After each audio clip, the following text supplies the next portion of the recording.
Alô. Pode começar, Lucas? Bom dia aí, pessoal. Beleza? Quem não tava no BitDevs ontem? Ontem, né? Anteontem, é verdade. Nossa, a maioria. Bom, meu nome é Bruno, eu faço parte da 21, então eu trabalho hoje no Bitcoin Core, full time, e o workshop de hoje é basicamente, eu vou tentar passar um pouco de tudo sobre o Bitcoin Core, claro que não dá tempo de passar tudo, então é um pouco de tudo, explicando um pouco como funciona cada parte, né, como que é o Bitcoin Core por baixo dos panos. E o intuito é esse, é dar uma visão geral. Eu vou passar também pelo código, vamos fazer algumas coisas mais práticas, ver alguns PRs também, como que a gente pode começar, como que quem quer, né, começar a contribuir pode revisar, né, ajudar nesse sentido. Bom, para começar, é, uma definição do que é o Bitcoin Core. Alguém sabe dizer assim, quando falo do Bitcoin Core, o que vem na cabeça? A ação principal do Bitcoin, né? É, é o Bitcoin, a implementação do Bitcoin em si, né? O código Uhum. com as modificações que tiveram, né? Desde a da publicação pelo Satoshi. E, enfim, que gerencia, né, os nodes, a validação, as regras e assim Sim. por diante. É o que eu entendo. É, na verdade, o Bitcoin Core hoje ele é a implementação referência do protocolo Bitcoin. Então, quando as pessoas perguntam o que é o Bitcoin, ele nada mais é do que um protocolo. Então, se a gente for pensar aqui na gente se comunicando hoje, tem um protocolo aqui que é, por exemplo, todo mundo falar português.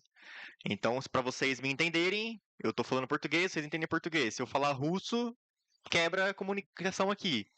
Então, o protocolo do Bitcoin ele tem também mensagens definidas para comunicação, tem várias regras de consenso, etc. E o Bitcoin Core ele implementa, né, o protocolo Bitcoin e tem coisas a mais também. Então, hoje, na verdade, mais de 90% da rede, né, dos nós da rede, rodam o Bitcoin Core. Alguns, poucos, bem poucos, BitCD. Eu acho que a implementação em JavaScript ninguém mais usa. Bitcoin J, talvez. Rust Bitcoin, mas não é full node, enfim. E para começar, eu trouxe uma imagem aqui, que ela é de um site, inclusive, que faz um onboarding para o Bitcoin Core, que é basicamente uma visão geral de como o Bitcoin Core funciona, né? Os componentes do Bitcoin Core. Não sei se todo mundo está conseguindo ver, mas eu vou dar um zoom. O principal, para quem sabe, é o Bitcoin D, né? Então eu vou dar um zoom aqui.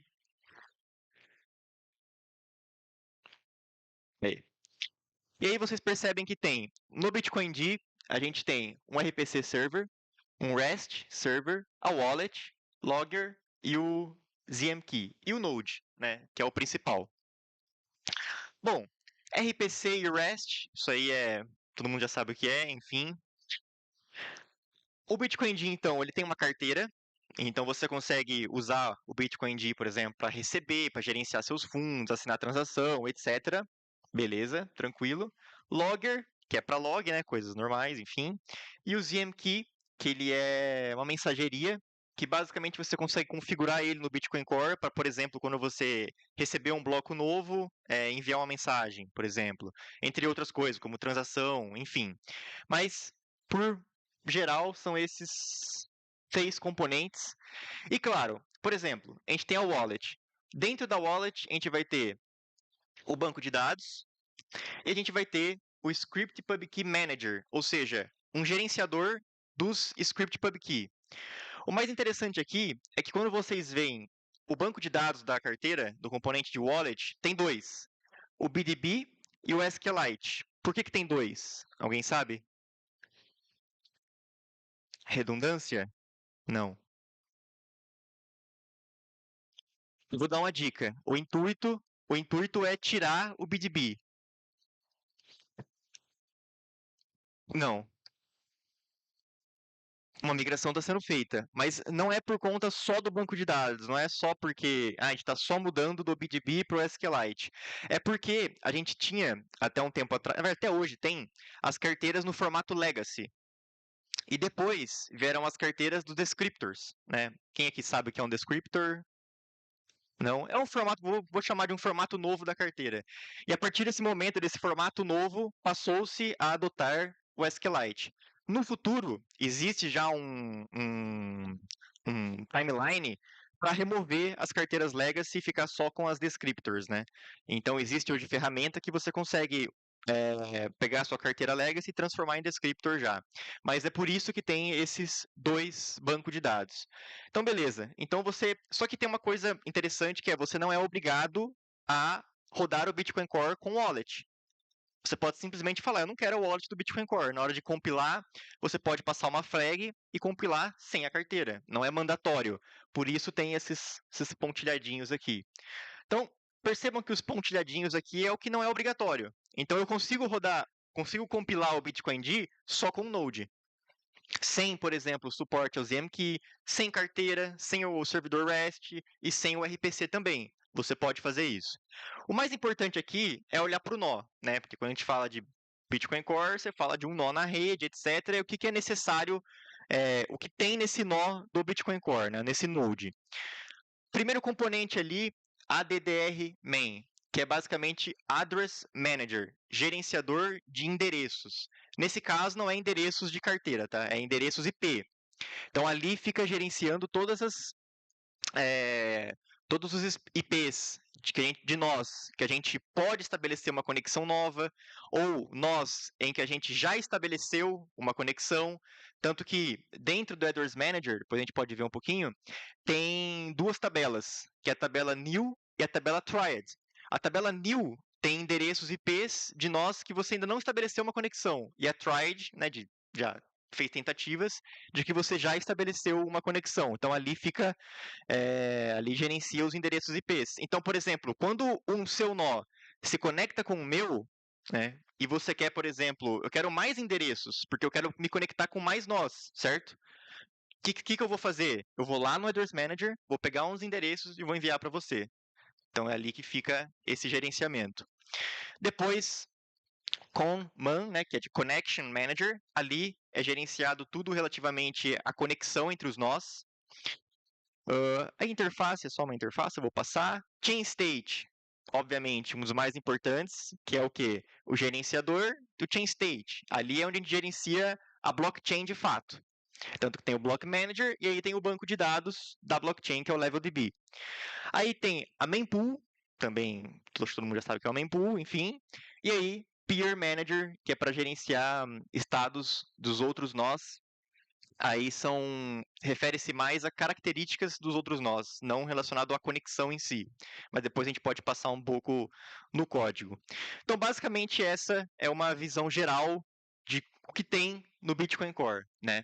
Então, lembrando novamente, se você quiser compilar sem a wallet, sem o REST server, sem o RPC, sem o suporte ao ZMKey, você consegue e a compilação fica inclusive bem mais rápida. Então você pode setar essas flags e compilar só com um node, beleza? Consensos e validação. Beleza. Bom, todo nó, todo full node, toda implementação do protocolo do Bitcoin, ele vai ter que implementar as regras de consenso, certo? Existe uma grande diferença entre consenso, né, consensus e policy. Qual é a diferença entre esses dois termos? Para um full node, por exemplo, quando eu digo assim, o Bitcoin Core ele tem regras de consenso e políticas. Quais são essas diferenças entre esses dois termos? Alguém pode citar uma regra de consenso? Tamanho do bloco. O que mais? Os tipos de transação. Gasto duplo, né? Os tipos Proof of Work, enfim. Tudo isso são regras de consenso.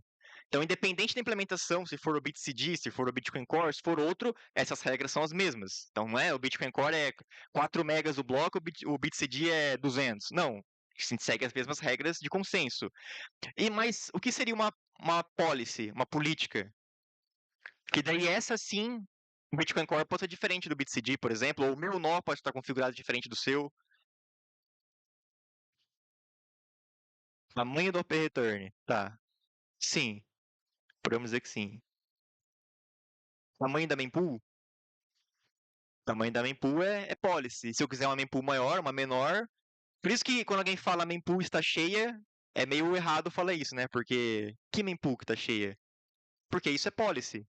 Minha mempool pode ter 10 gigas e a sua pode ter megas, enfim. Então isso é política, não é consenso. Então, no Bitcoin Core, se a gente for entrar aqui no código-fonte, eu vou aqui no source. Tá dando pra ver, galera? Vou tirar aqui, vou dar mais um zoom. Acho que aí fica melhor. Source, aí eu vou lá em consenso. Boa. E abri o arquivo amount.h. O que tem aqui nesse arquivo? Algumas regras de consenso. Por exemplo, o que é essa coin? Quantidade de satoshis que tem em um Bitcoin. 21 milhões. Qual que é o supply máximo do Bitcoin? 21 milhões vezes quanto? Um coin que é a quantidade de satoshis. Então, aqui a gente lida com satoshis, não com Bitcoin, né? Enfim. Então, aqui já é um arquivo que tem uma regra de consenso, que é o max money, por exemplo. Se a gente for agora script,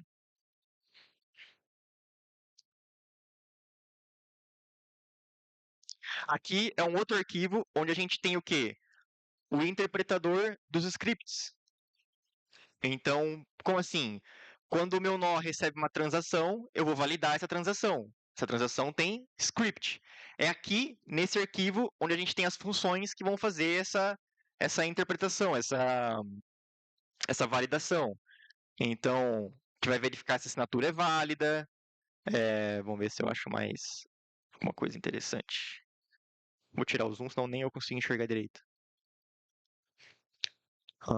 Aqui, check sig. Aqui a gente vai fazer o eval do script. Então aqui a gente está avaliando o script de fato, né? Percebam que a gente recebe a stack, né? E tem todo o código aqui. Percebam que tem os opcodes, enfim. Tanto que ele verifica aqui, ó, se for um opcat, ele vai retornar um erro porque está desabilitado esse opcode. Então é aqui que a gente está fazendo essa validação dos scripts, dos opcodes, de fato. Aí, por exemplo, ó, se for OP1, OP2, OP3, OP4, OP5, até o OP16, ele já sabe o que é para fazer, tipo, tirar um valor, enfim. Se for um check log time verify, enfim. Tudo aqui está relacionado a, de fato, validar os scripts. Isso também é regra de consenso. Então, os scripts são validados da mesma forma, independente do full node. Independente da implementação, no caso. Certo? A gente tem também o arquivo validation, onde aqui tem a validação de fato, que é, por exemplo, deixa eu abrir uma outra função aqui. Aqui a gente tem algumas coisas relacionadas a mempool, se ele vai aceitar a transação entrando na mempool ou não. Vamos ver o que mais. Checar o bloco. Então, validar o bloco, checar se o bloco está mutado ou não, que a gente viu no BitDevs, quem estava aí viu essa função. Checar se o bloco tem Proof of Work válido. Então, tudo isso aqui está nesse arquivo de validação. Então, quando a gente recebe um bloco na rede, o que acontece? A gente vai validar esse bloco, validar as transações, validar o bloco em si, então verificar se tem Proof of Work válido, enfim, todas essas coisas estão aqui nesse arquivo do core.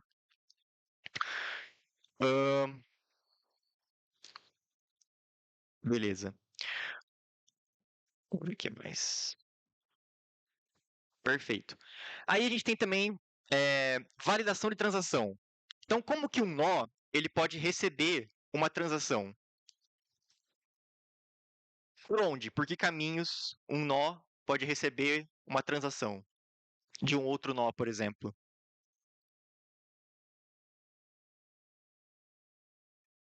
Por 2P, ou seja, outro nó pode enviar para mim diretamente essa transação.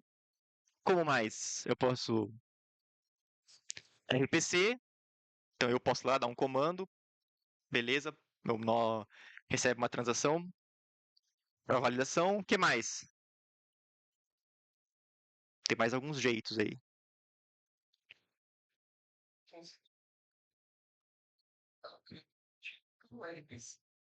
Carteira, porque se você está criando uma transação, você vai também validar ela certinho, né? Você vai montar com base nas regras. Então, carteira também. Então, pela RPC, pela carteira, pela rede. Pela rede você pode receber a transação direta, mas tem mais uma forma que é você ter uma transação dentro de um bloco. Essa é uma outra forma também. E aí ele mostra aqui nessa imagem, deixa eu abrir. Ele mostra as formas como que a gente pode eh, receber transações novas. Enfim, não vou entrar em detalhes aqui agora, eu quero ir para o código. Bom, a gente sabe então que os nós na rede, eles se comunicam entre si, certo? E eles seguem mensagens, eles seguem um padrão de mensagens, regras de mensagens. Por exemplo, alguém sabe alguma mensagem do core, por exemplo? Ninguém sabe alguma mensagem? A transação em si não é uma mensagem.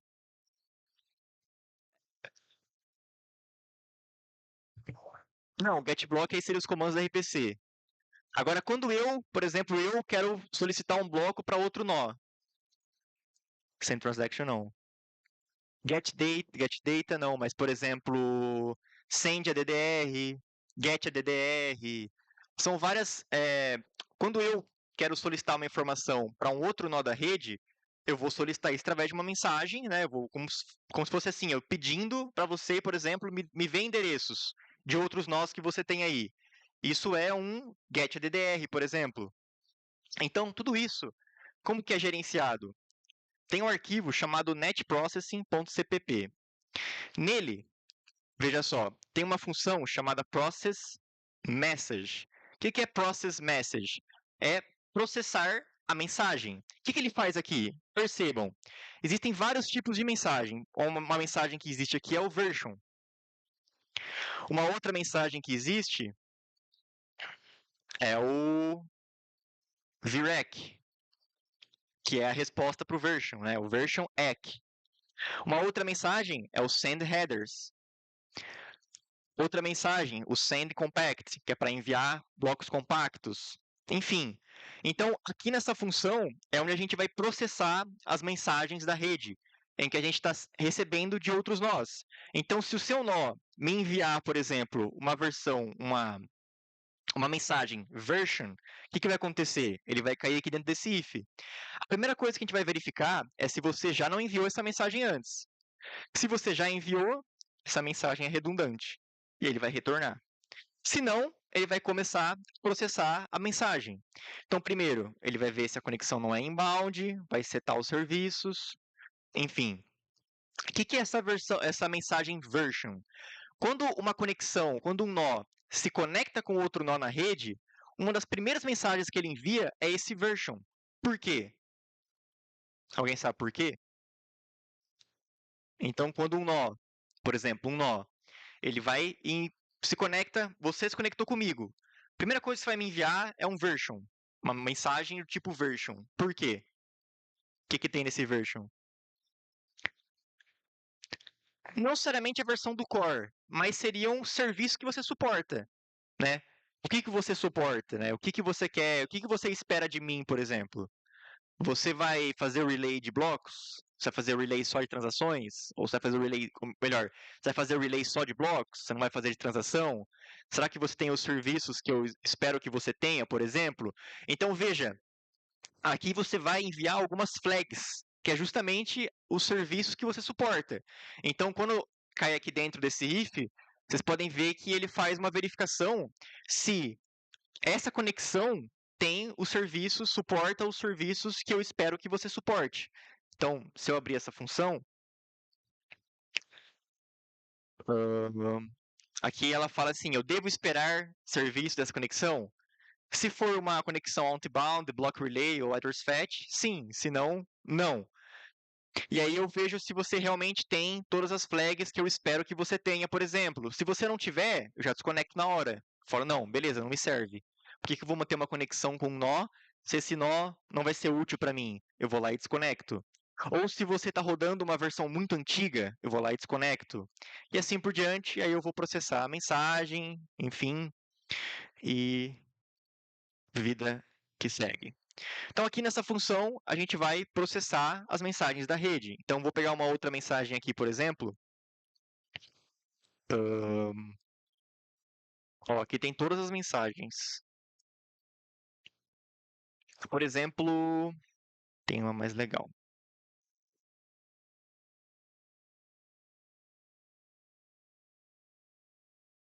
Aqui. Você mandou para mim uma mensagem get ADDR. O que é essa mensagem get ADDR? É justamente para eu te mandar endereços de outros nós. Se a conexão não for inbound, já ignoro. Se a partir desse momento eu vou fazer o quê? Eu vou lá, ó. Lembra que eu falei do Connection Manager? Eu vou lá, seleciono alguns endereços e te envio esses endereços, por exemplo, de volta. Enfim, é nessa função que a gente processa tudo referente à comunicação entre os nós. Então, toda mensagem que um nó envia para você vai cair nesse monte de if aqui, e aí, a partir disso eu vou ver o que eu faço com a sua mensagem. Se eu vou realmente processar ela, se eu vou descartar ela, enfim. Tudo é aqui nesse net processing. Beleza.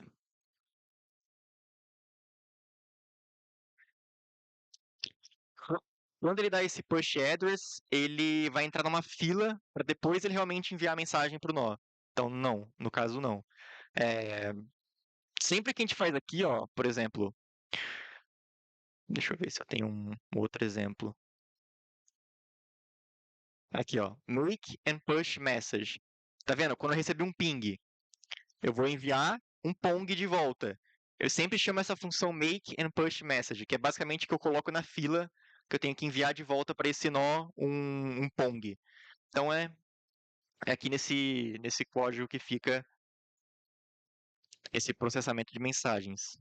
Alguma dúvida até aqui? Alguma pergunta? Quando ele pede esses endereços no get address, ele tipo fala, me manda endereços diferentes do que eu já tenho, ou ele só fala, me manda endereços? Ele só fala, me manda endereço. Inclusive, isso é um ponto legal, porque se eu estou rodando o meu nó Tor e ClearNet, por exemplo, então IPv4, IPv6 e Tor, provavelmente o meu Address Manager, aquele que eu falei lá no começo, né, o meu gerenciador de endereços, ele está recheado de IPs Tor, IPv4 e IPv6. E provavelmente eu vou te enviar endereços, estatisticamente, Tor, IPv4 e IPv6. Só que se você está rodando só IPv4 e IPv6, esses endereços Tor são inúteis para você. Você vai descartar. Mas não tem uma forma de você falar para mim assim, ó, só me manda endereços IPv4, só me manda IPv6. Não. Você vai receber de tudo. Inclusive, essa é uma boa forma de saber se o outro nó está rodando Tor ou não, né? Porque você só se avaliar, só você analisar a resposta da mensagem. Se vir endereços Tor, já se entregou. Mas, enfim. Mas o pessoal não vai corrigir isso, porque também tem inúmeras outras formas de você também saber se está rodando o Tor ou não. Então aqui a gente processa as mensagens da rede. Vamos ver o que é mais de interessante.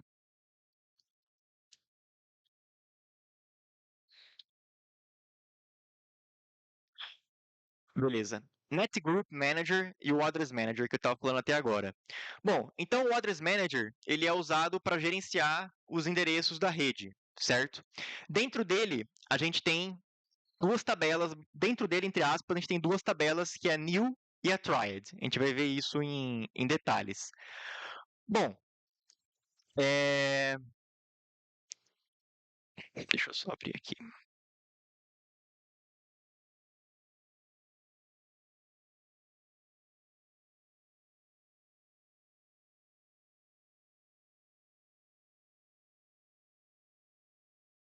Nesse arquivo, Address Manager, a gente tem basicamente, vou chamar de um CRUD, né? Que vai fazer todas as operações referentes a adicionar um endereço novo na tabela new, adicionar um endereço novo, ou mover o endereço para Triad, ou pegar endereços desse banco de dados, etc. E esse Address Manager, ele é curioso porque quando que eu vou adicionar o endereço no meu Address Manager, né? Quando? Quando eu recebi de outros nós, por exemplo. Então, startei meu nó, conectei com você, você me mandou os endereços. Eu vou pegar esses endereços e vou pôr onde? No Address Manager. Mas tem duas tabelas, New e Triad, onde eu vou pôr? New. vai ficar lá no new. E a partir desse endereço do new, o que eu vou fazer depois? Tentar conectar. Então eu vou pegar os endereços do new, tentar conectar, mover para o triad e assim por diante. Inclusive tem um tipo de conexão que chama Pô, deu branco no nome agora. Mas tem uma conexão que a gente faz que é basicamente só para mover o endereço do new pro triad. A gente pega do new, abre a conexão, vê que deu tudo certo, meio que encerra a conexão e joga pro triad. Então tem isso também. Bom, mas eu tô falando demais, eu quero ver as coisas na prática, que é mais legal, né? Quem tem notebook aí, quiser compilar o core, seguir, etc. Mas quem não tem, pode seguir aqui comigo. Eu vou iniciar SRC, Bitcoin D. Vou fazer pro nado, né? Para não. Enfim. Vamos iniciar.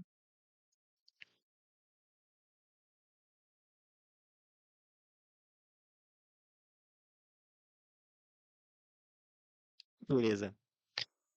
Já, calma aí. Eu parei aqui meu nó pra gente poder dar uma analisada no que aconteceu aqui nos logs. Pode falar. Mas ele só diz que já tentou conectar, não se Sim. ele conseguiu ou não conseguiu. Tipo, Ah, nas próximas ele fica sempre pegando do new e se conectou. só se conseguiu. Só Pro tried, Então o triad são de conexões que ele já estabeleceu mesmo. Eu acho, não, na verdade não é que ele conseguiu. Que ele, só dele ter tentado, acho que ele já. Putz, agora preciso ver no código. Que momento que ele vai. Se só quando ele tenta. Tem algumas regras específicas. Eu vou ver depois, daí eu te falo. Mas quando a gente inicia o nosso nó, então, percebam que tem algumas coisas no log aqui que é interessante pra gente. Primeiro, ele já fala que ele vai usar, no máximo, 125 conexões automáticas. Então, esse é o limite de conexões que ele vai ter, 125.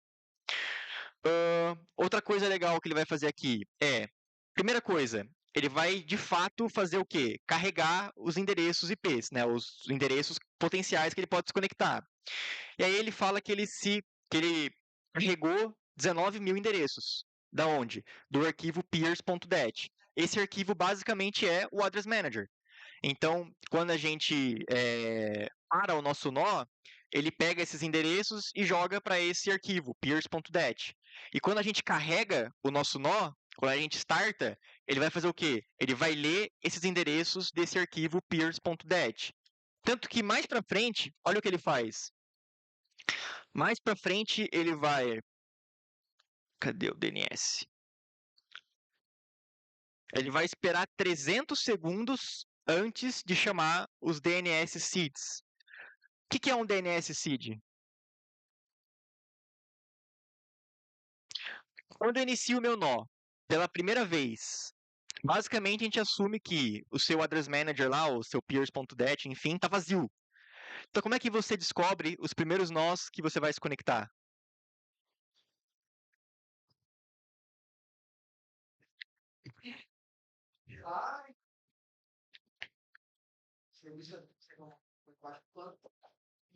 Eles são os mesmos que a gente vai primeiro pegar os primeiros nós e lá e conectar com ele. Lá, aqui você consegue.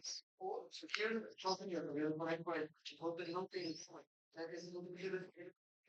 Exatamente. Então quando você inicia o seu nó pela primeira vez, ele está perdido, ele não sabe com quem se conectar. Então tem os endereços hard-coded, né? Enfim, por exemplo, um servidor do Peter Willy, do Luck, etc., que é onde ele vai bater pela primeira vez para de fato pegar pegar vários outros endereços que ele vai usar para conectar com outros nós. Então é assim que ele faz. Nesse caso, ele está aguardando 300 segundos antes de chamar esses DNS seeds, porque o meu peers.det ele já tem endereços. Então o que ele está fazendo? Ele vai esperar para ver se eu consigo conectar com esses endereços aqui que eu peguei do meu banco de dados particular, entre aspas, né? Se ele não conseguir, ou seja, se não tem nenhum endereço útil lá, aí ele vai chamar o DNS seed. Beleza?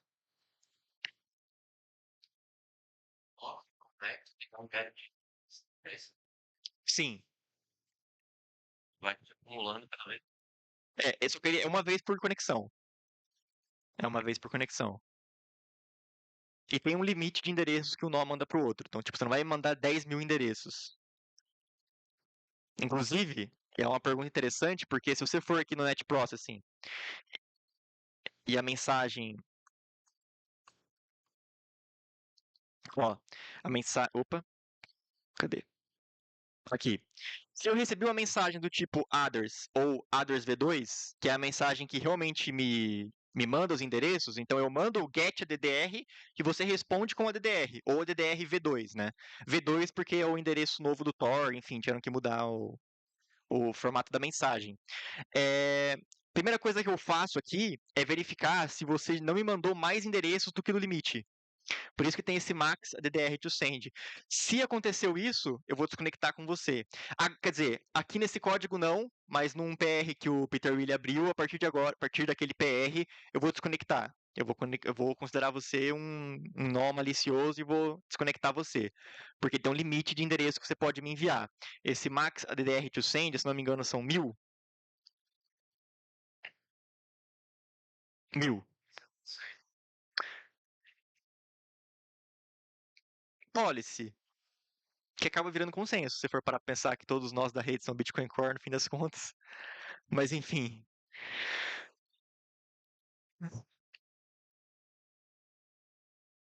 Pode ser um ponto de ataque. Inclusive, o servidor do Luke lá que foi comprometido, ele teve que mudar tudo, o servidor dele lá por causa disso. Lembra que ele foi hackeado, perdeu 200 bitcoins, porque acessaram o servidor dele, e aí ele teve que, inclusive, mudar o DNS seed dele, o servidor dele.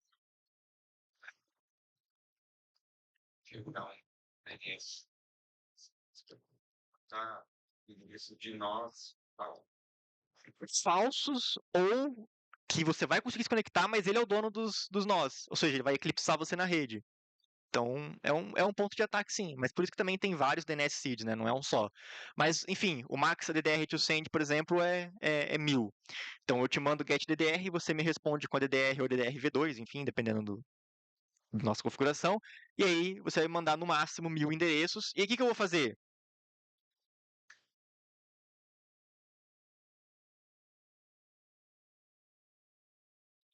Veja o que ele faz depois aqui.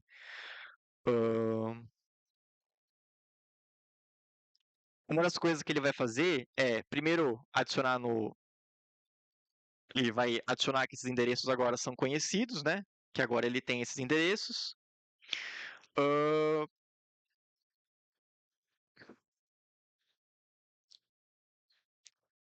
Beleza. E depois, olha o que ele faz aqui. addressmanager.addr. Então ele vai pegar os endereços e vai adicionar lá no address manager. Deixa eu ver o que mais que ele vai poder fazer aqui. Basicamente o de interessante é isso, né? Você mandou os endereços, tem algumas verificações de segurança. Se você me mandou mais de 1000, vou desconectar, enfim. Mas no fim das contas, ele vai pegar esses endereços e vai jogar lá no address manager. Lembrando que, se você me enviar endereços, por exemplo, Tor, e eu só rodar IPv4 e IPv6, eu não vou guardar esses endereços Tor, que para mim é inútil. Então, por isso que ele verifica aqui, ó, se o endereço ele é reachable, alcançável, que ele verifica aqui, ó, pelas nets que são alcançáveis. Então, aqui nessa variável global, sim, variável global, o Bitcoin Core tem muito disso. Nessa variável global aqui, tem todas as redes acessíveis para o meu nó. Então, se eu rodo, por exemplo, CJDNS, I2P, Tor, IPv4, IPv6, etc., vai estar todas aqui. Se não, vão estar as que realmente eu suporto. Se for só IPv4, IPv6, vai estar IPv4, IPv6.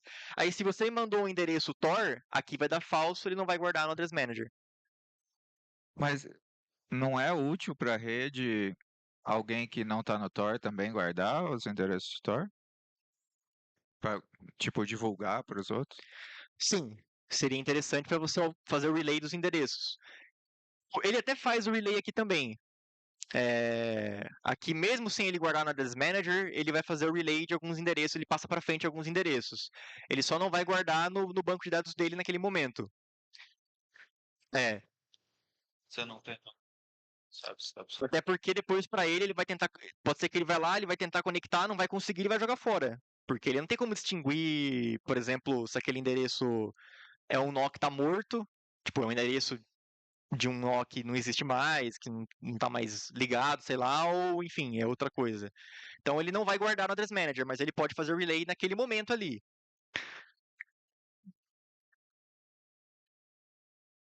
Sim. Ele faz o relay sem checar. Nesse caso, sim.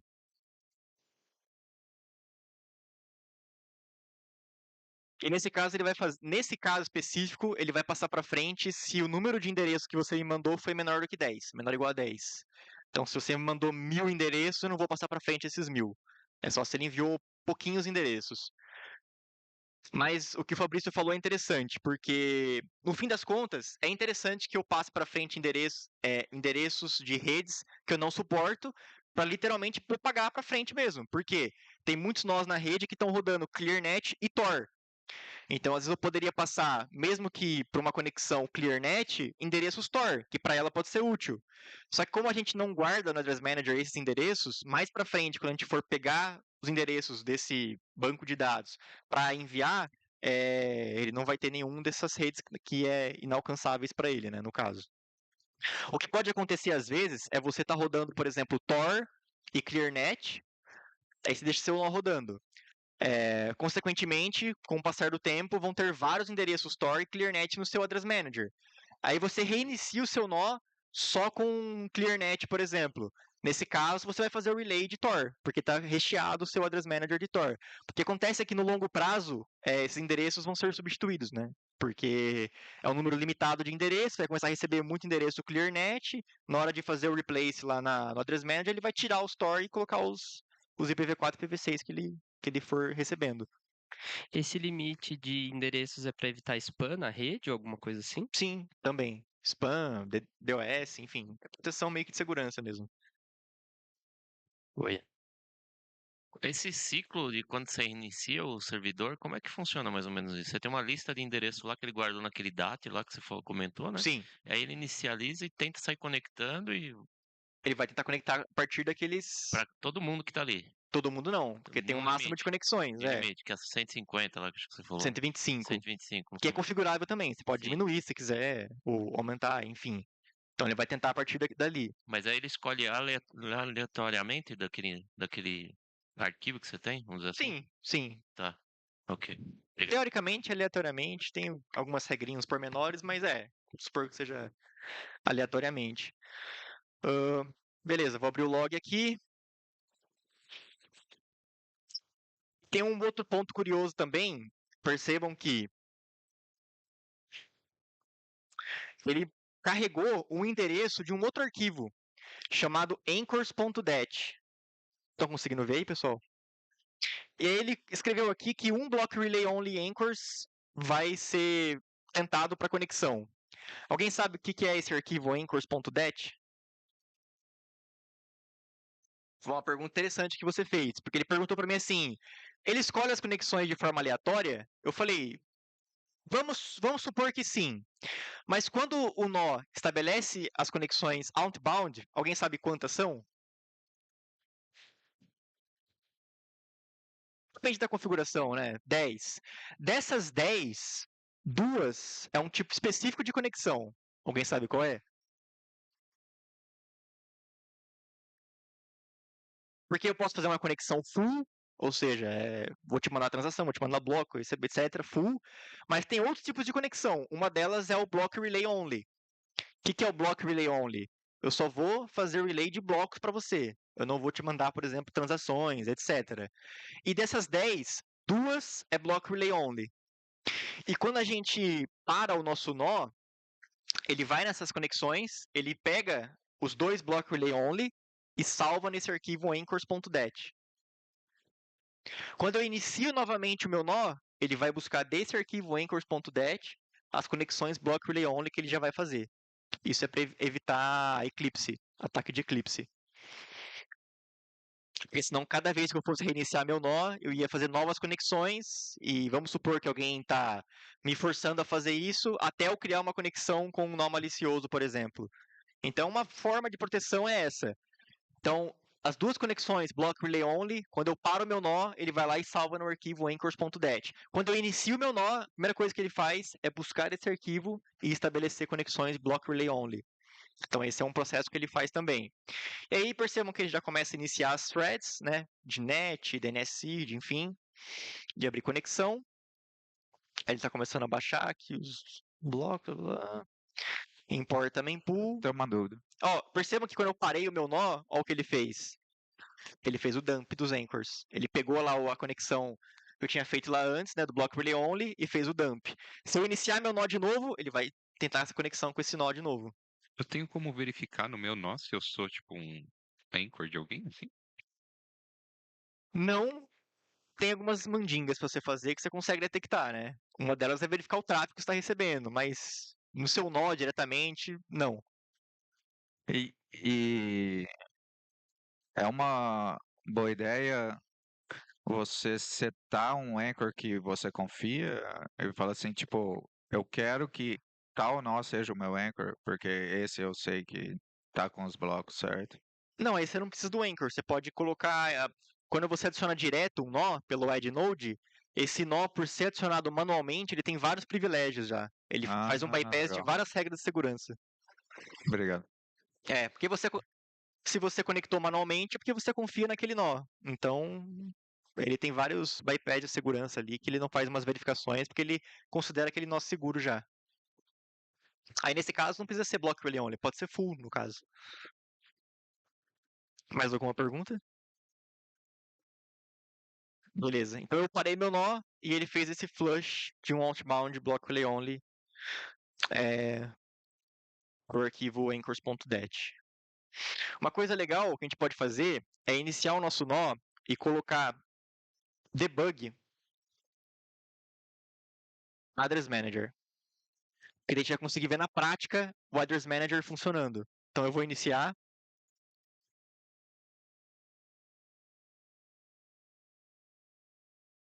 Oxi, não funcionou?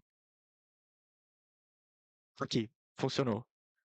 Tem no log aqui algumas mensagens de address manager. Primeiro que ele checou, lembra que ele tinha 19 mil endereços. Deixa eu parar aqui num momento legal. Parei. Ó, uma coisa interessante. Veja que durante o caminho ele foi selecionando nós do meu triad para estabelecer conexões. Então a gente pode ver no log, ó, que ele selecionou endereços do meu address manager da tabela triad para estabelecer conexões. E uma coisa mais interessante ainda, que é o que eu falei, é que esse nó eu iniciei ele só ClearNet. Só que antes, ontem, por exemplo, eu estava rodando ele com I2P. Então ele selecionou endereços I2P e ele não vai conseguir estabelecer conexão. Então isso acontece também. Uma outra forma legal também da gente ver aqui as coisas acontecendo é a gente iniciar o nosso nó com debug net.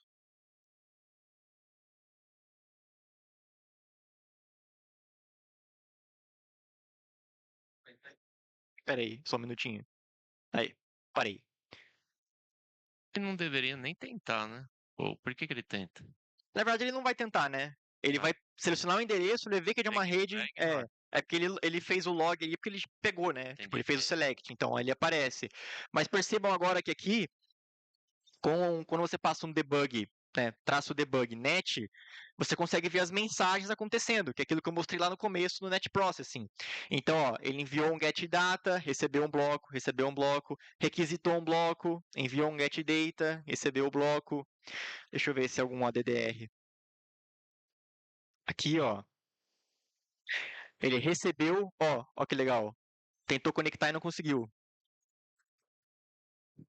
E aí, ó, ele recebeu um ADDR V2, e aí ele recebeu quantos endereços? 1000 endereços. E ele conseguiu processar esses 1000. Então aqui é legal porque vocês conseguem ver tudo na prática acontecendo, né? Então, ó, ele recebeu um ping, mandou de volta um pong. Aqui ele recebeu, no caso, ó, ele estabeleceu uma conexão, ele recebeu o version message, né? Que a partir dessa version message eu consigo ver o que ele suporta ou não. Aí ele recebeu um WTXID relay, que significa isso?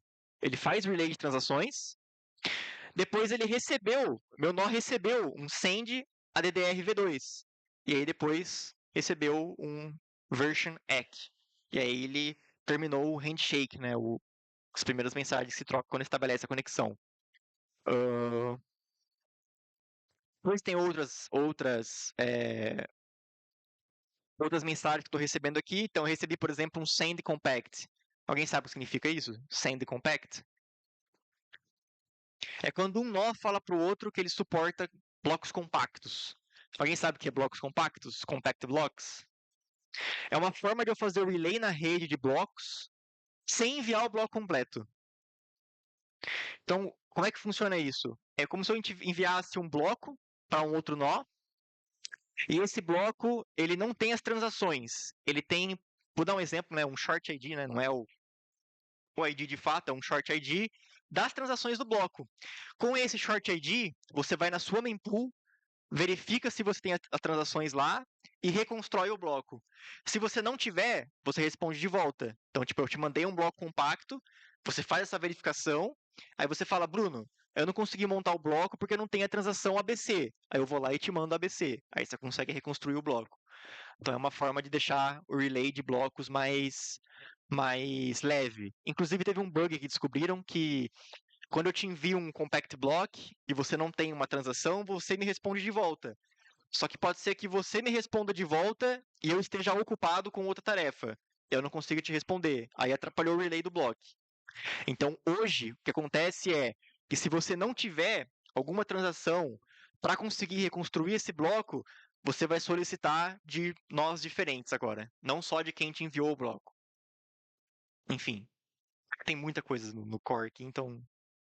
E percebam que ele está fazendo aqui também trying V1 connection. Por que, que é o V1? O que, que é o V1 e V2? Que a gente viu no BitDevs quinta.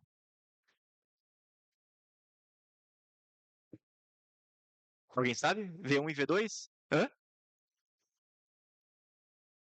Da criptografia. BIP324. Então aqui está tentando uma conexão com aquele nó, uma conexão V1 ainda, que não é encriptado.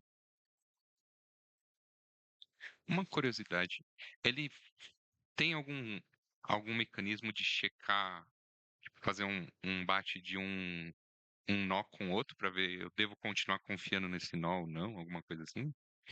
Como assim? Se ele pergunta para um terceiro nó, se ele deve É, confiar. tipo, Não, eu aí não. recebi tal informação desse nó. Aí ele pergunta, essa informação que eu recebi é válida mesmo? Alguma coisa. Não, não, não. Isso não. Aí perceba que quando eu parei meu nó. A primeira coisa que ele fez foi fazer o flush dos endereços para o peers.det, fez o flush para o anchors, e aí desconectou. Ele desconectou os nós que estavam conectados. Enfim. Ahn,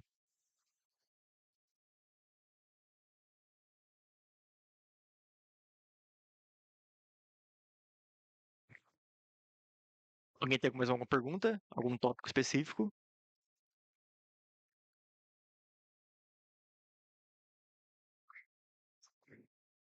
Sabe? Não, ele sabe qual short ID, né? Ele não conseguiu. Ele fala, eu tenho esse bloco, tem esse short ID, eu não tenho essa transação. Então, no caso, por exemplo, no caso ele é como se ele enviasse o compact block para outro nó e falasse, eu quero só esse short ID. Aí ele tenta ver na mempool se tem aquela transação para poder enviar de volta. Antes ele solicitava só para quem te enviou o bloco, porque ele com certeza ele sabe que a pessoa que enviou tem a transação. Mas como estava acontecendo esses locks, né? Porque geralmente quem manda um bloco é um minerador, e o minerador está ocupado querendo minerar o próximo bloco. Acontecia esses locks. Beleza. Mempool, mempool é bastante coisa. Não sei se a gente pode cobrir tudo aqui. Quero ir para uma parte mais prática. Mas, para quem não sabe, mempool significa memory pool. Então, são um conjunto de transações que a gente guarda na memória, que são justamente transações que não foram ainda confirmadas, né? Então, são transações ali onde até os mineradores olham para aquela mempool para construir o bloco, por exemplo. E quando a gente... Deixa eu até voltar aqui. E uma coisa que está sendo muito discutida agora, no âmbito da mempool, é a questão de fazer o relay de pacotes de transações. Né? Ao invés de eu te mandar uma transação, eu te envio um pacote de transações. Por que enviar um pacote de transações é importante? Alguém sabe? Por que permitir o envio de pacote de transações ao invés de uma transação só é importante? Porque depende uma da outra. Depende uma da outra. Então, algo que acontece muito por exemplo, você me enviou uma transação com uma taxa muito baixa. Eu vou lá e eu preciso mandar bitcoins para o Lucas. Eu vou lá e mando a transação para o Lucas a partir de uma transação que ainda não foi confirmada, porque a taxa está muito baixa, só que eu vou lá e eu faço o quê? A minha transação com o Lucas, eu jogo a taxa lá em cima.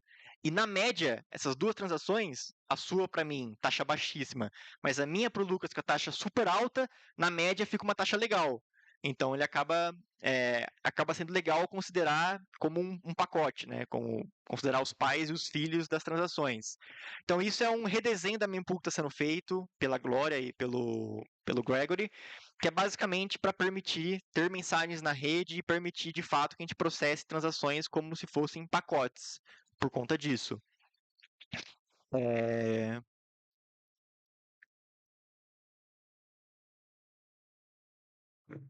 Deixa eu abrir aqui.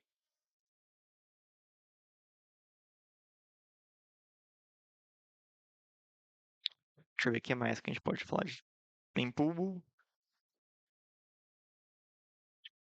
Tem algumas formas que a gente exclui uma transação da mempool quando ela expira, já está há muito tempo lá, está mofada já. Quando eu recebo um bloco e eu percebo que a transação minha que está na mempool já está naquele bloco, então eu tiro da mempool também.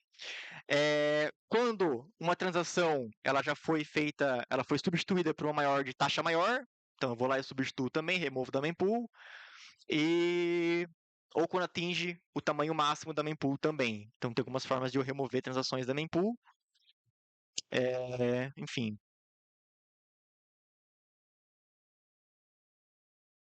Acho que agora a gente pode ir para uma parte mais prática, porque tem muita coisa no Core. Se eu for falar tudo, vai ser uma semana aqui. Mas foi só para dar uma visão geral de como funciona assim, a comunicação entre os nós, as mensagens, enfim.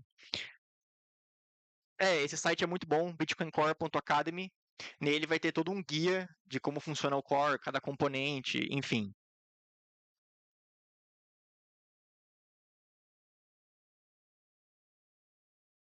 Bom, esse é o repositório do Bitcoin Core. Para quem não sabe, github.com/bitcoin/bitcoin. E as pessoas perguntam para mim assim, como é que eu começo a contribuir, né? Como é que eu começo a contribuir de fato? E todo mundo fala que uma das melhores formas de você começar a contribuir é revisando o código. Então, quando você abre aqui os pull requests, existem uma infinidade de pull requests aqui, na verdade são 339 pull requests abertos, e você pode ajudar revisando. Então, como eu disse, uma coisa que as pessoas confundem às vezes eu mostrei que o Bitcoin Core tem vários componentes. Tem mempool, tem a parte de P2P, tem o Address Manager, tem a Wallet. E é claro que ninguém é especialista em tudo. Então, existem pessoas que trabalham em partes específicas.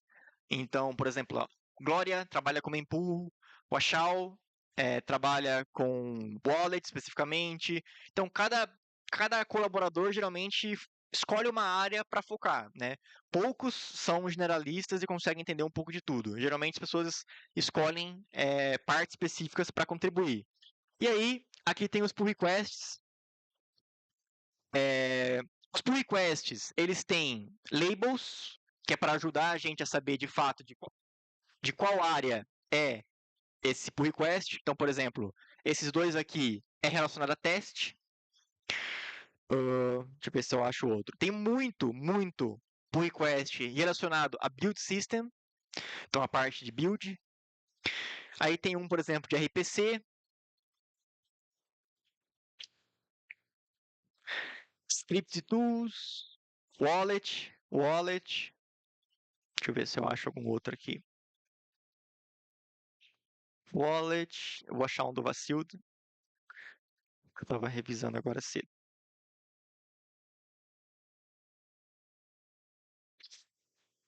P2P, por exemplo, P2P. Ahn, Essa é P2P também, a gente pode dar uma olhada. Mas a forma para começar a contribuir é ajudando a revisar. Eu vou até depois, a gente pode revisar junto um PR, mas é a melhor forma de começar porque você vai aprender sobre o código e você vai poder entender o que está acontecendo, o que está sendo feito ali. Então, o que está mexendo? Ah, está mexendo com P2P. Quais partes do código? O que esse código faz? O que esse código fazia? O que está propondo que seja feito? E você também pode, nesse meio tempo, aprender sobre a linguagem. Por quê? Quando a gente revisa um pull request, a gente revisa conceitualmente. Então, por exemplo, aqui, esse pull request é para fazer o broadcast de transações próprias apenas via Tor ou I2P. Vou explicar depois por quê. Mas ao revisar, eu posso achar erros de programação C++. Ele usou uma função lá que não precisava, ou tem uma forma mais simples de fazer aquilo. Então a gente revisa com base nisso. Primeiro, conceitualmente, então as coisas do Bitcoin mesmo. Tem as coisas da linguagem também. Tem, por exemplo, cobertura de código, de teste. Eu acho que essa feature aqui você poderia abranger num teste, por exemplo. Enfim. Então a gente pode. Vamos revisar um PR aqui juntos, para a gente pegar uma. Para entender um pouco como funciona. Primeiro, um pull request ele é composto por commits, certo? Todo mundo que trabalha com programação sabe disso. Então o interessante é cada commit ser uma mudança específica, assim, né? Você não vai fazer um commit e esse commit nem compila, porque ele precisa do próximo. Não. Inclusive, dentro do CI, agora tem uma task lá que ele verifica se o PR tem mais de um commit, ele faz o checkout no commit e verifica se o commit por si só compila. Enfim, conceitualmente, o que esse PR está sugerindo fazer aqui? Fazer o broadcast, ou seja, fazer o relay das suas próprias transações apenas via Tor ou I2P. Ou seja, apenas via duas redes privadas. Por quê? Vamos começar pelo conceito. Por quê? Privacidade. Ele fala aqui que a conexão vai ser short-lived. O que significa isso?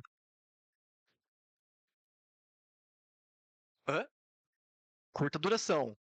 Então, o que ele está propondo aqui é basicamente: eu criei uma transação, certo? Eu vou propagar para a rede. Eu vou abrir uma conexão Tor, enviar meu endereço, fechar a conexão. Certo? Alguém vê algum problema nisso? Não vê?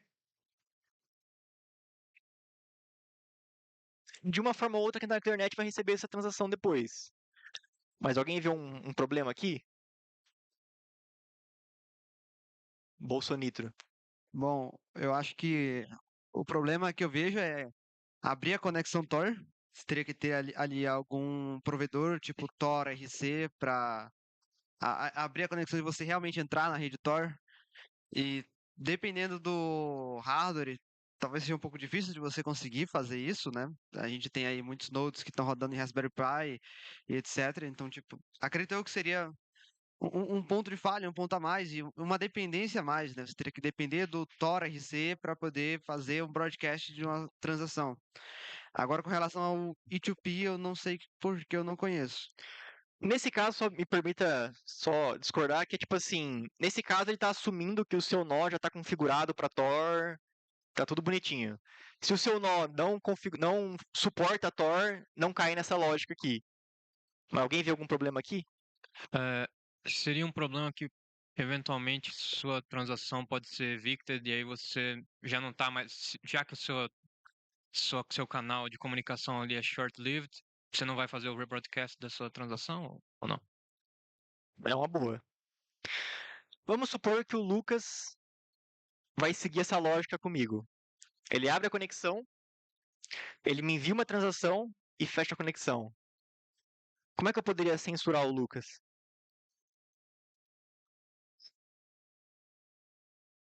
Mas que padrão eu posso encontrar nesse.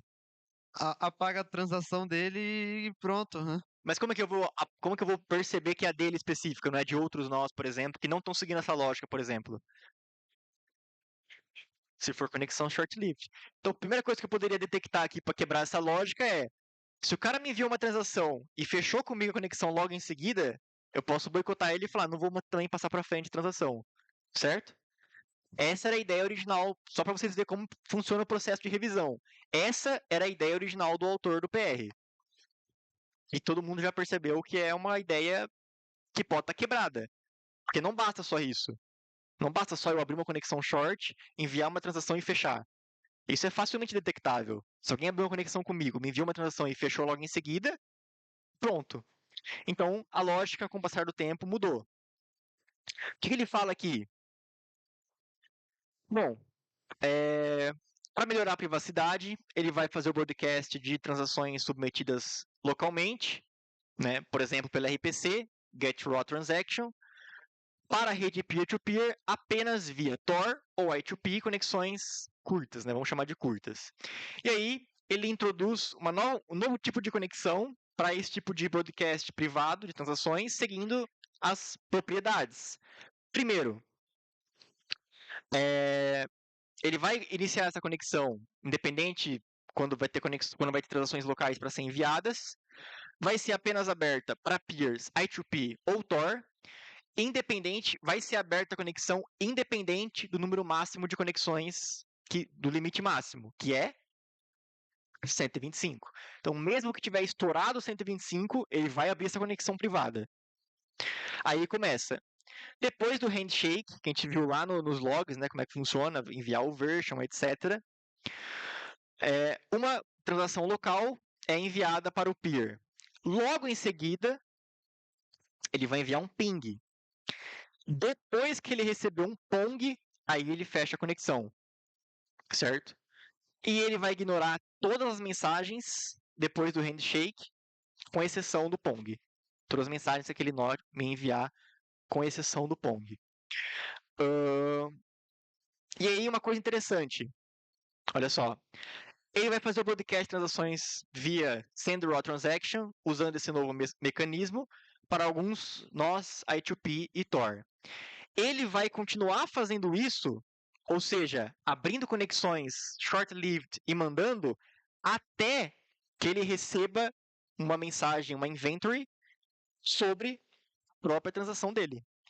Ô Bruno, Oi. Isso aí já é o texto melhorado depois do feedback? Melhorado. Ele vai editando no próprio PR ali. Sim, no próprio PR.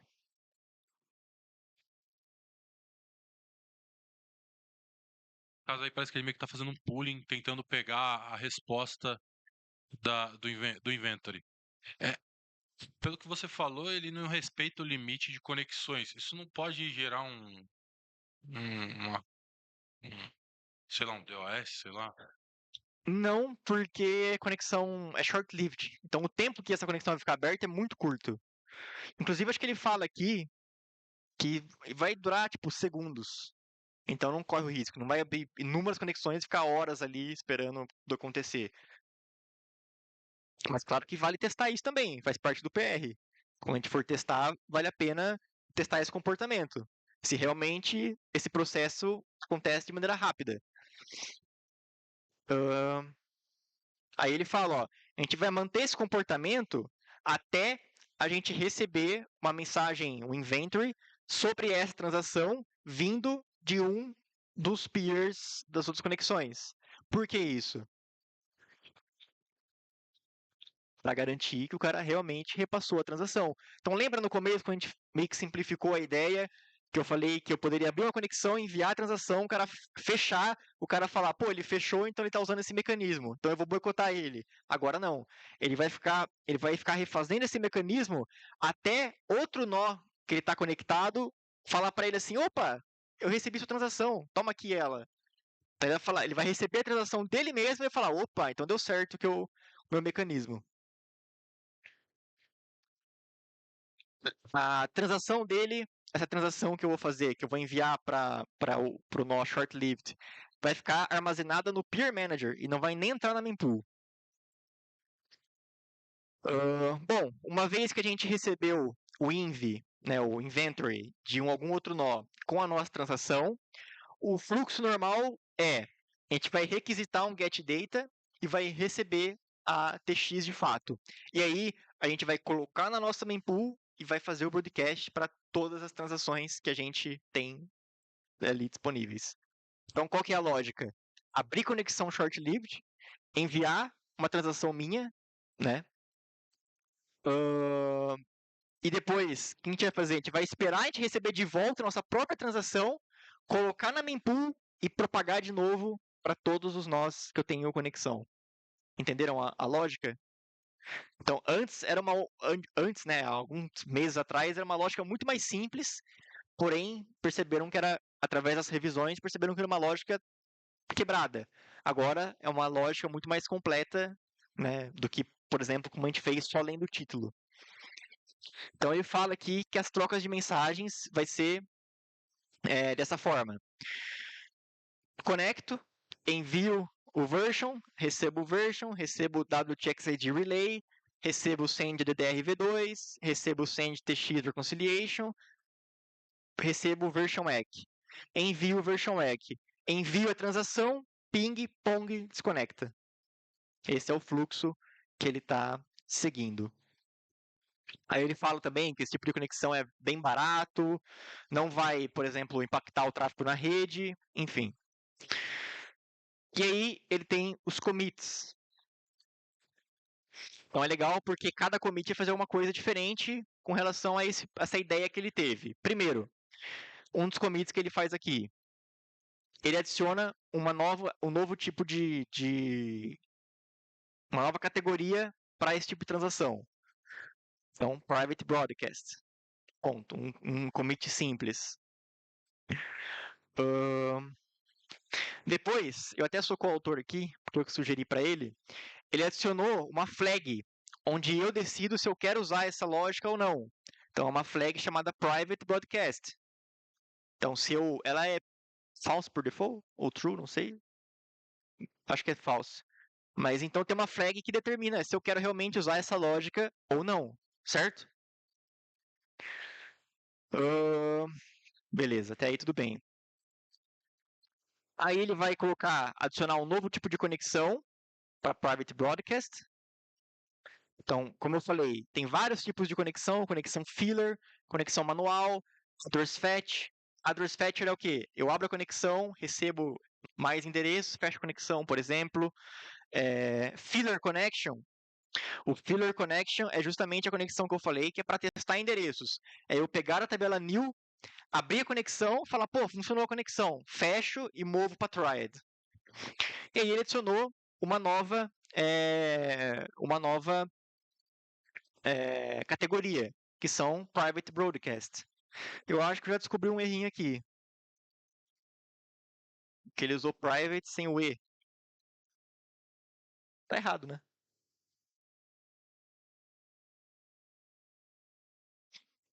Espera lá, então. Isso faz parte da revisão. Se eu fizer assim, vou demorar 2 anos.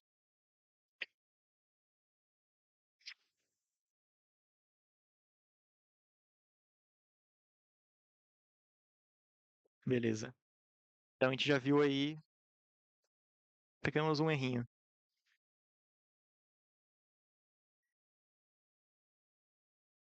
Essa aqui eu vou pular, porque. Aqui, nesse commit, ele vai implementar de fato essa abertura de conexão short-lived com private. Primeiro, eles têm maior prioridade com relação a outros tipos de conexão. A gente não vai esperar o slot estar disponível, porque lembra que a gente tem o 125 e ele falou que ele não vai respeitar. Apenas para Tor ou I2P, e a gente vai abrir apenas quando for requisitado, e a gente não vai manter essas conexões, tipo, N conexões abertas desse tipo, então tem um limite.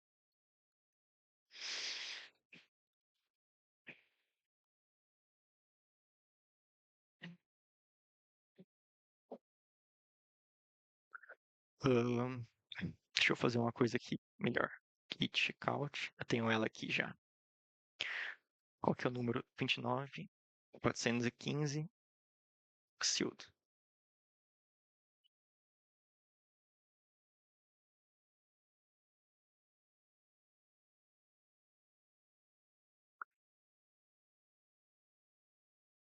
Ô, Bruno, Oi. uma dúvida.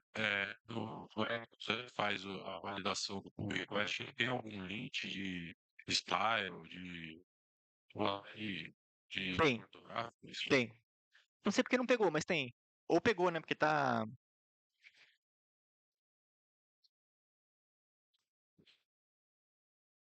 vermelho, né? Não passou. Provavelmente ele. Vamos ver o que deu erro aqui.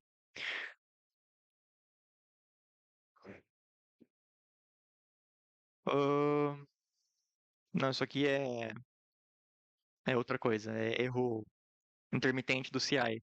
Mas esse lint aqui, geralmente ele pega erro de gramática. Tem até aqui, inclusive, quando compila, teste, lint spelling.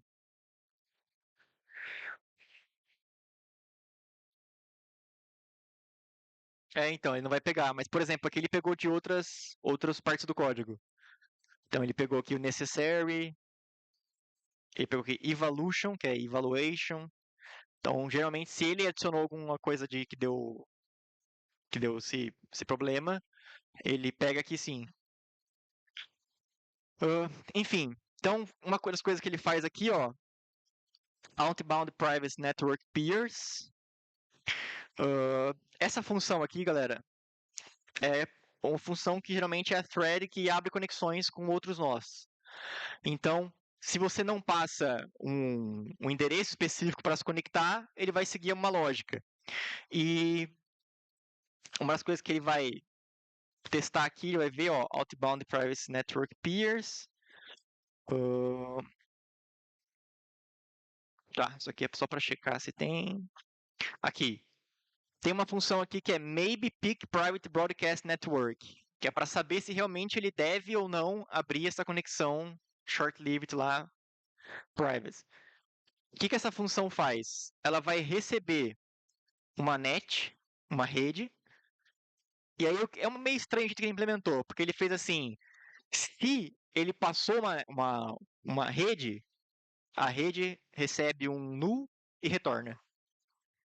Então ele até fala aqui que se uma tentativa anterior de abrir uma conexão foi feita para uma conexão private broadcast, independente se com sucesso ou não, então essa variável tem que ter um valor. Quando a função termina, se isso tem um valor, então isso vai conter a rede pela qual a gente vai abrir a conexão de fato. Então, a primeira coisa que ele faz aqui é ver se tem valor. Se tiver, ele já retorna, já corta por aí. Se não, uma coisa que ele faz aqui, ele vê se o Tor é reachable. Então, se o meu nó suporta Tor, ele vê se o meu nó suporta I2P. Se o meu nó suporta Tor e I2P, ele vai escolher uma das duas de forma aleatória. Se ele só suporta Tor, ele vai retornar Tor. Se ele só suporta I2P, ele vai retornar I2P. E aí ele vai retornar, na verdade, ele vai escrever aqui a rede pela qual ele deve abrir a conexão. Aí percebam que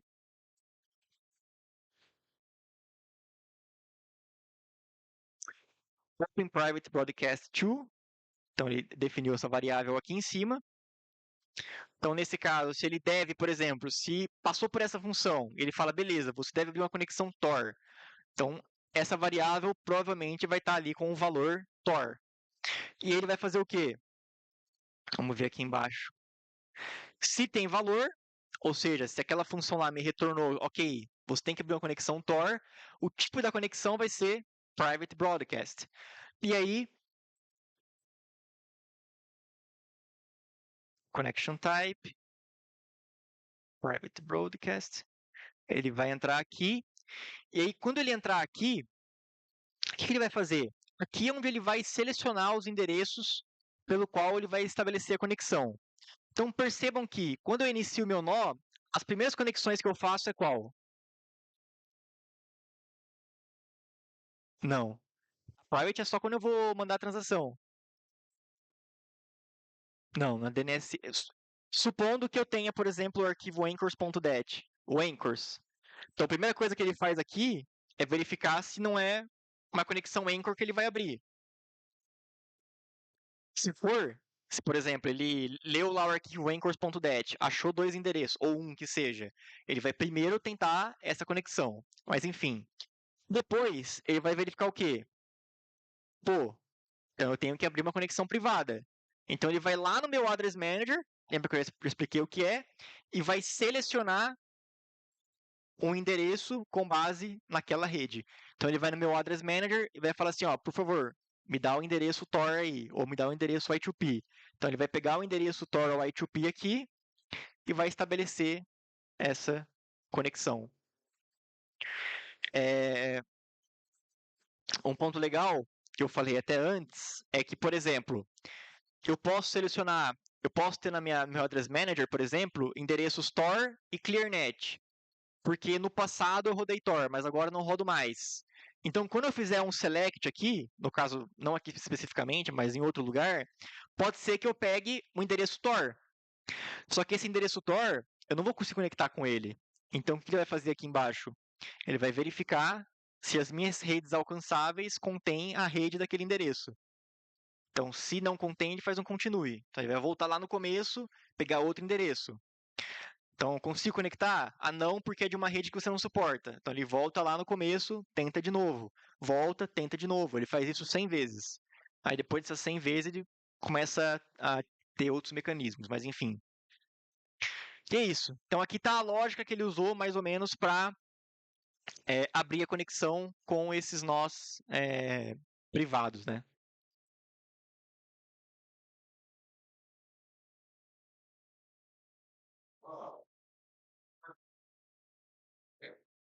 Isso aí você vai mandando até receber uma e-mail. Sim. Como que é normalmente? O padrão, você faz o podcast. Você simplesmente manda Para todos. para. Só manda para todos e acabou. A gente não tem como verificar. Eu acho que ele não verifica atualmente no código.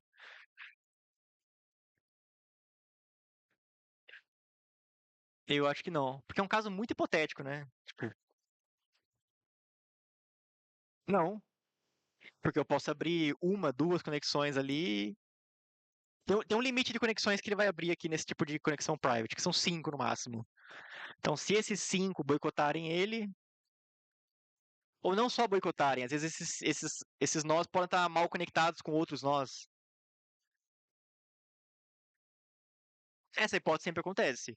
É que tendo mais de 100 conexões, enfim, com nodes variados, chega a ser um pouco bem improvável, mas é possível. Sim. No caso, ele não quer abrir muita conexão para não deixar o nó também muito zoado, né? Se ele abrir 200 conexões para fazer isso. Mas enfim, a ideia aqui é basicamente, né, qual que é a motivação? É não saber da onde veio a transação. Por quê?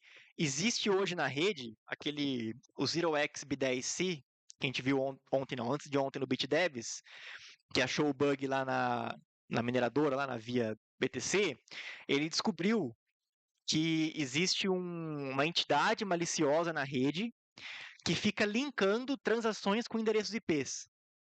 Então, eles têm vários nós espalhados pelo mundo inteiro e eles ficam linkando. Então, por exemplo, essa transação eu recebi pela primeira vez do nó de IP tal. Então, ele vincula. Então, ele fala, essa transação, então, veio do nó tal. Então, existe uma entidade maliciosa na rede, que foi identificada, que chama Lincoln Lion, né, o ZeroX, né, deu esse nome, que faz isso. E a ideia desse PR é quebrar essa lógica deles, porque daí eles não conseguiram identificar.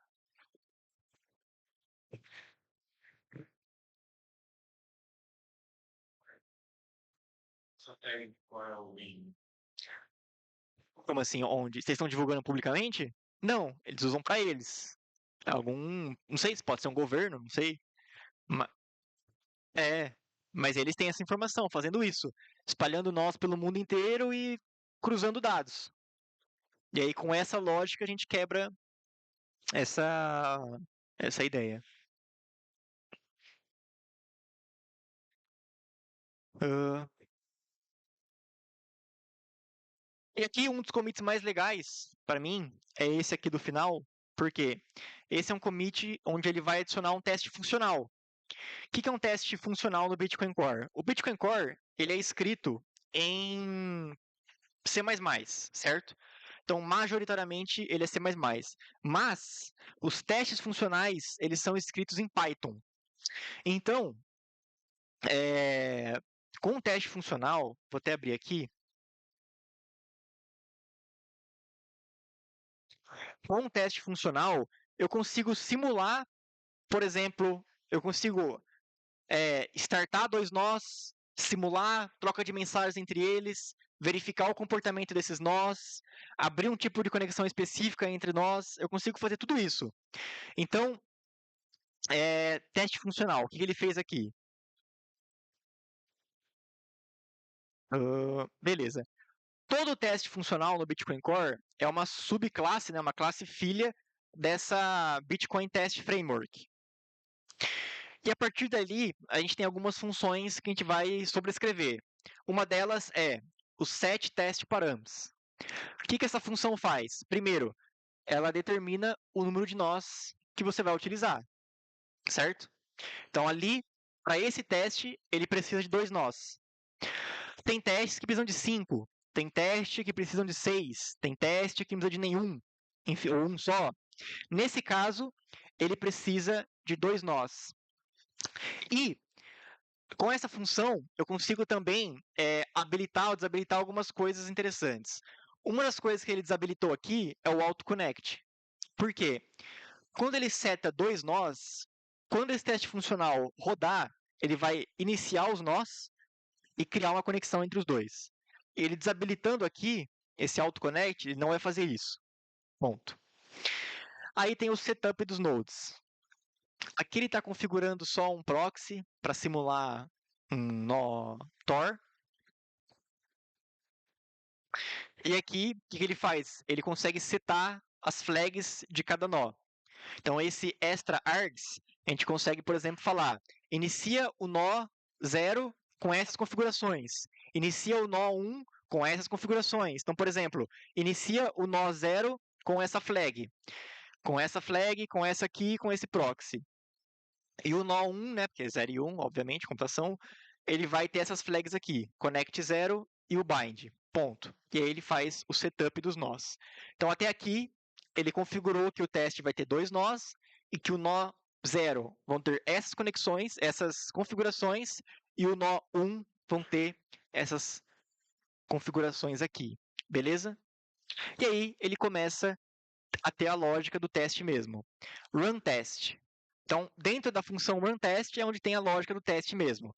Primeira coisa, tx originator, self.nodes.0. Então, o nó que vai criar a transação é o nó 0. Eu poderia aqui falar que, tipo, node 1 é o self.nodes.1, por exemplo. Se eu fizer isso aqui, vai dar erro. Porque lá no começo eu só criei 2 nós, beleza? Uma coisa que ele fez aqui ele abriu uma nova conexão inbound com esse nó 0. Então, eu posso usar essa função add p2p connection para criar uma conexão com um nó. Então, percebam que essa função aqui, ela abre uma conexão inbound com um nó. Perfeito? Então, ele abriu uma conexão inbound aqui. Então, eu vou escrever aqui. Abriu conexão inbound. Beleza. Uma das coisas que ele faz aqui primeiro é pegar o nó 0 e adicionar vários endereços lá no Address Manager. Então, como é que ele faz isso? Ele já deixou aqui hard-coded vários endereços, IPv4, IPv6, Onion, I2P, CJDNS, e ele vai adicionar através desse RPC. Esse RPC, esse comando, ele é utilizado só para teste. Então, é porque ele precisa, né, que o nó dele tenha vários endereços no Address Manager. Então, ele vai adicionar através desse loop aqui. Beleza? Adicionou. Aí ele até colocou aqui, ó, node 1, self.nodes.1. E aí ele abriu uma outra conexão inbound, mas agora com o nó 1. Então, ele tem o nó 0, o nó 1, uma conexão inbound com o nó 0 e uma conexão inbound com o nó 1. Beleza? Ele vai criar uma mini wallet com o TX Originator e ele vai criar uma transação. Beleza. Então ele criou uma transação a partir do nó TX Originator. O que ele faz aqui agora é fazer a inspeção das conexões outbound. Por quê? A partir do momento que ele criou essa transação, o que era para acontecer agora? Pela lógica do pull request. Criar short-lived connection. Então é isso que ele faz aqui. É verificar se a conexão foi aberta. Então, uma conexão já tem com nó 1, porque ele abriu lá antes. E agora ele vai fazer o quê? Ele vai começar a avaliar as conexões outbound. Ou seja, ele vai verificar se de fato as conexões outbound foram abertas. Então, quando ele criou aquela transação, veja só, send self-transfer, é ele mesmo criando as transações. Ele espera que as conexões short-lived Tor ou I2P sejam abertas, certo? Então, se eu rodar esse teste aqui,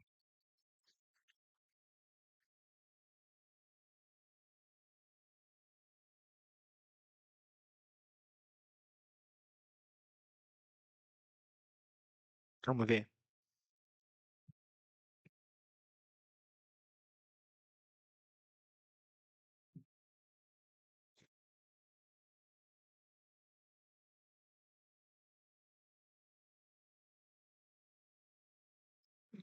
Criou a transação, checou se não está na mempool. Então, uma das coisas que ele faz aqui, que lembra que a gente viu pela lógica, que não deve ir para mempool. Então, ó,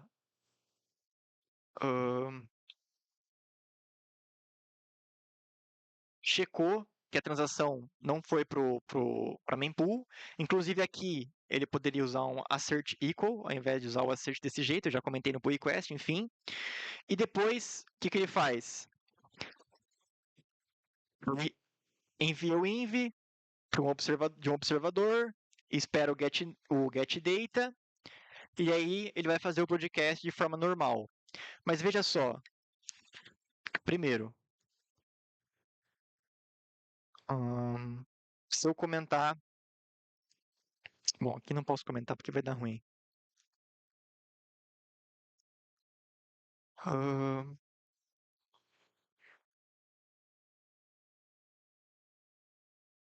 Beleza. Então, aqui ele criou a transação, beleza.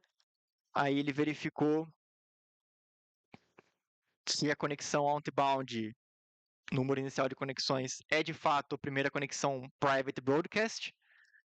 Então ele espera, o que ele está fazendo aqui? Wait until.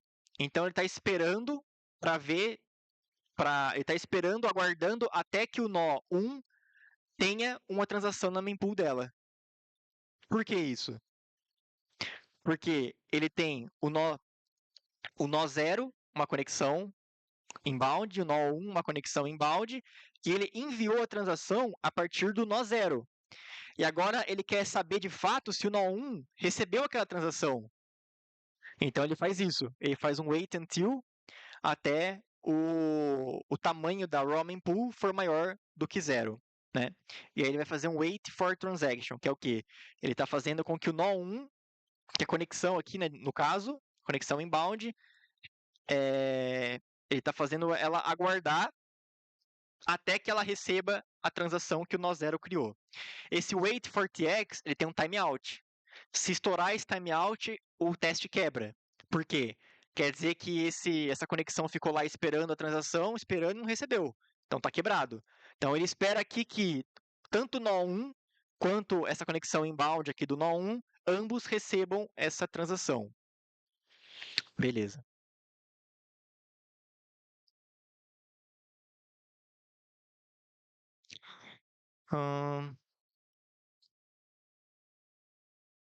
Aqui ele está fazendo umas coisas mais de baixo nível, assim, porque ele está simulando uma conexão com Tor, porque não faz de fato, né? Porque não tem como, não faz isso no teste funcional, né? Só no aqui de forma usando um proxy, etc., mas não é de fato a conexão.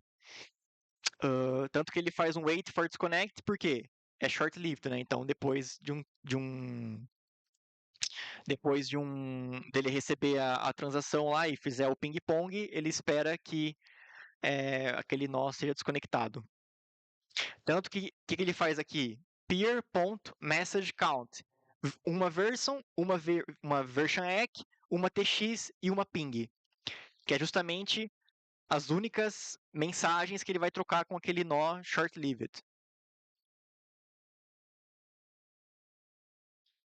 Essa questão da privacidade a gente só tem na main chain, né? Porque se você fizer essa transação pela Lightning, aí você não tem esse problema porque ela não chega a tocar a blockchain. Aqui é on-chain mesmo. Pela Isso. Lightning é... Aí não tem esse perigo da questão da privacidade. creio que não, mas... tipo, aqui o Core não tem nada a ver com a Lightning aqui nesse caso. Ele só está fazendo transação de fato mesmo na Layer 1 mesmo. Por isso que precisa daí dessa questão de privacidade. Sim. Então aqui ele está verificando, recebeu uma version ECK, uma TX e uma ping.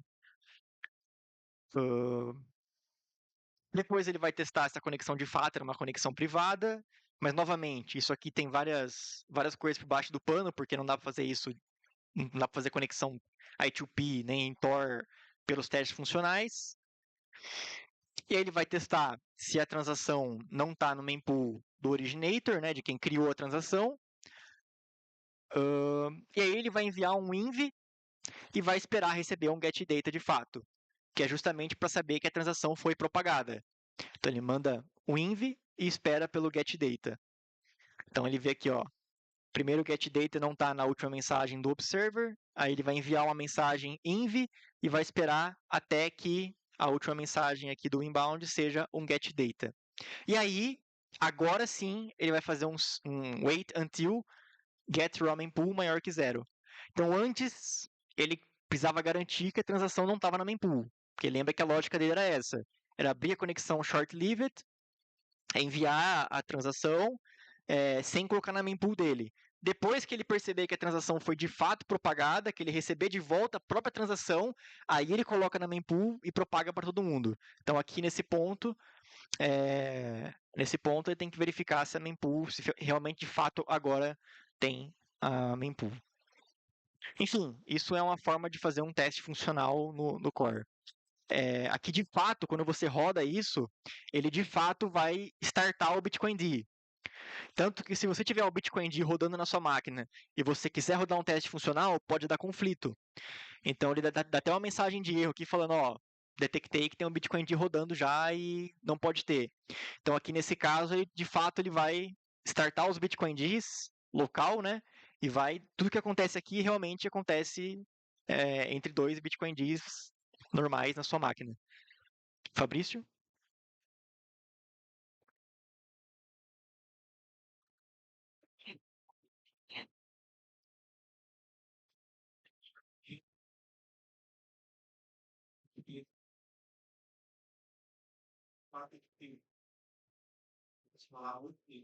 Múltiplos nós. Cada um BitcoinD rodando uma porta diferente. Aí se você tiver já um nó rodando, pode dar conflito, né? Então por isso que ele fala que não pode ter nenhum BitcoinD rodando na sua máquina já. Hã? Sim, mas pode ser que, sei lá, você não tem porta disponível, ou você vai dar algum conflito por ser um BitcoinD rodando. Enfim, não sei os pormenores do porquê que pode dar, quais problemas que pode dar, mas ele é bom você não estar rodando. Beleza. Bom, esse é um pull request bem grande, então, primeiro, o que a gente entende aqui quando a gente vai revisar um pull request? Entender o conceito. Ponto. Então, no começo, o que a gente fez? A gente leu o título e teve o conceito daquele conceito original dele, e a gente viu que era um conceito quebrado. Depois a gente foi o quê? Aprofundando melhor no que ele realmente quer fazer. Com base nisso, a gente consegue agora olhar para o código e ver se o que ele está realmente testando, se o que ele está realmente fazendo é o que ele propôs a fazer. Então, sem entender o conceito inicialmente, a gente não tem como avaliar a implementação. E uma coisa legal é que, quando a gente vai revisar um pull request, a gente pode revisar o conceito primeiro. Não necessariamente a gente pode olhar exclusivamente para o código. Então, vamos supor que o conceito dele fosse aquele: abrir conexão, enviar uma transação e fechar. Eu posso ir lá e escrever concept neck. Por quê? Eu não aprovo o conceito. Eu nem olhei para o código, mas o conceito que você está propondo, para mim, está quebrado. Você pode fazer isso. Então, como você pode fazer o contrário? Você pode fazer assim: conceito está ok, mas o approach tá ruim. Eu não faria desse jeito, dando um exemplo. Então, a gente pode avaliar primeiro o conceito para depois partir para o código. Isso acontece muito. Tem gente que primeiro deixa um concept eck e depois, alguns dias depois, começa a revisar o código. Mas uma coisa que, por exemplo, que a gente pode olhar e ver é que...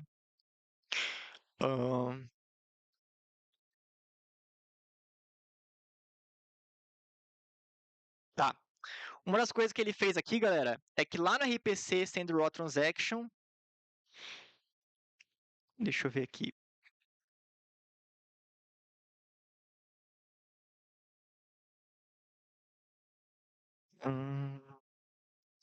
Send Raw Transaction. Uma das coisas que ele fez aqui é verificar se o Private Broadcast está ativado ou não. Só que eu não vi nenhum teste para isso, por exemplo. Então, no teste funcional lá que ele fez, ele não abordou diretamente o Send Raw Transaction, para realmente verificar o comportamento quando está com o Private Broadcast ativado ou não. Então, eu poderia ir no pull request e falar: você não acha que esse RPC aqui deveria ter um teste próprio? Isso é uma forma de revisar também. Agora, deixa eu ver aqui. Private Broadcast.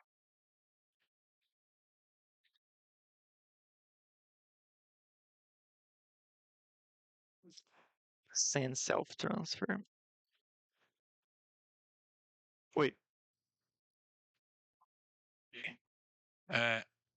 Esse pull request, ele estaria atrelado a alguma alteração suficientemente grande a ponto de ter que ter um BIP? O que diz se eu tenho que ter um BIP para que ele seja implementado ou não? Na verdade, o BIP, assim, não tem muito um padrão do que merece ser um BIP ou não. Ele poderia abrir um BIP para padronizar esse tipo de comportamento, porque vai que outras implementações queiram abordar essa mesma feature. Mas, na verdade, é que o BIP hoje, eu vejo ele como mais quebrado do que, por exemplo, as especificações da Lightning, por exemplo, que são mais bem definidas, tipo, são os passos para se realmente desenvolver uma implementação da Lightning. Os BIPs, às vezes, tem coisa que é de consenso, tem coisa que é só uma padronização de QR Code, sei lá. Então, não vejo muito. Mas aí, então, nesse caso, qual que é o processo para que ele avance? Agora, tem que esperar a revisão.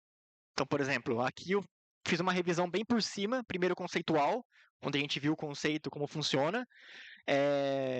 Eu vou revisar o código para ver o que ele pode melhorar ou não, o que pode ter algum bug, alguma coisa que está quebrado.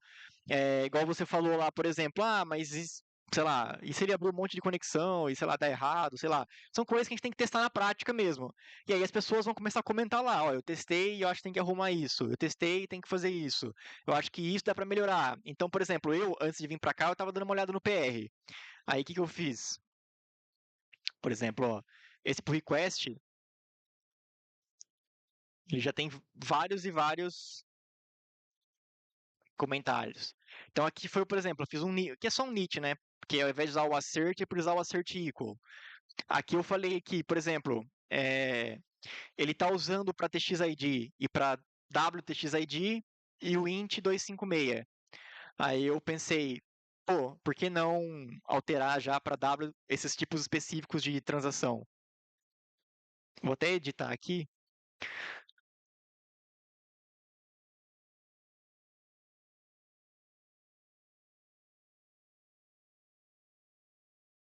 Porque ele só renomeou, mas aproveitando que ele já está mexendo com essas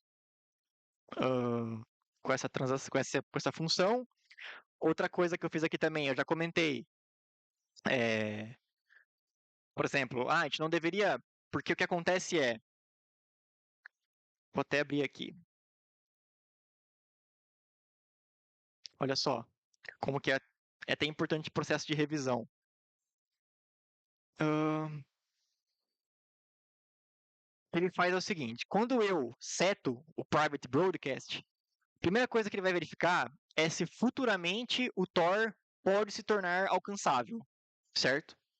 Então, o que ele vai fazer? Se eu setar essa flag, mas eu não suporto o I2P, eu não suporto o Tor, e eu não tenho como suportar no meio do caminho, né? Vamos dizer assim, o Tor, então não tem para que essa flag vai dar erro, vai retornar um erro, porque eu setei a flag, mas eu não tenho como usar a feature. Beleza? E aqui ele fala que quais são as condições? I2P, se eu não suportar I2P, se eu não suportar o Tor, ou se o Tor não poder se tornar alcançável. Beleza. Vamos supor que eu não suporte I2P naquele momento, não suporte Onion, e que apenas o Onion pode se tornar alcançável. Depois, quando ele vai usar, quer ver? No RPC, ele só está vendo se é true ou falso. Ele não está fazendo as mesmas verificações. Aí eu perguntei para ele, mas se você chegar aqui e não suportar I2P, não suportar Tor, e o Tor, que poderia se tornar alcançável, ainda não é alcançável, por exemplo. Você não está checando aqui. Então pode ser um erro, uma falha dele. Então, tudo isso leva tempo. Então os revisores vão lá, vão testar. Depois que pelo menos 3 revisores derem um ok, aí possivelmente essa feature vai ser mergeada. E tem um problema ainda. Se essa feature conflita, né, causa um conflito, essa pull request causa um conflito com algum outro pull request que a gente acha mais importante, por exemplo, um bug fix, provavelmente esse pull request não vai ser mergeado tão cedo. Porque pensa, o cara fez um bug fix, aí esse PR foi mergeado, aí ele vai lá e tem que fazer o rebase, a galera tem que revisar de novo. Então isso acontece muito. Inclusive o autor do BIP 324 lá, autor não, né? Um dos colaboradores do BIP 324, o Drew, ele falou que ele saiu do core porque ele cansou de fazer rebase. Sempre que ele tinha que mexer no código era rebase, rebase, rebase. Então, é isso.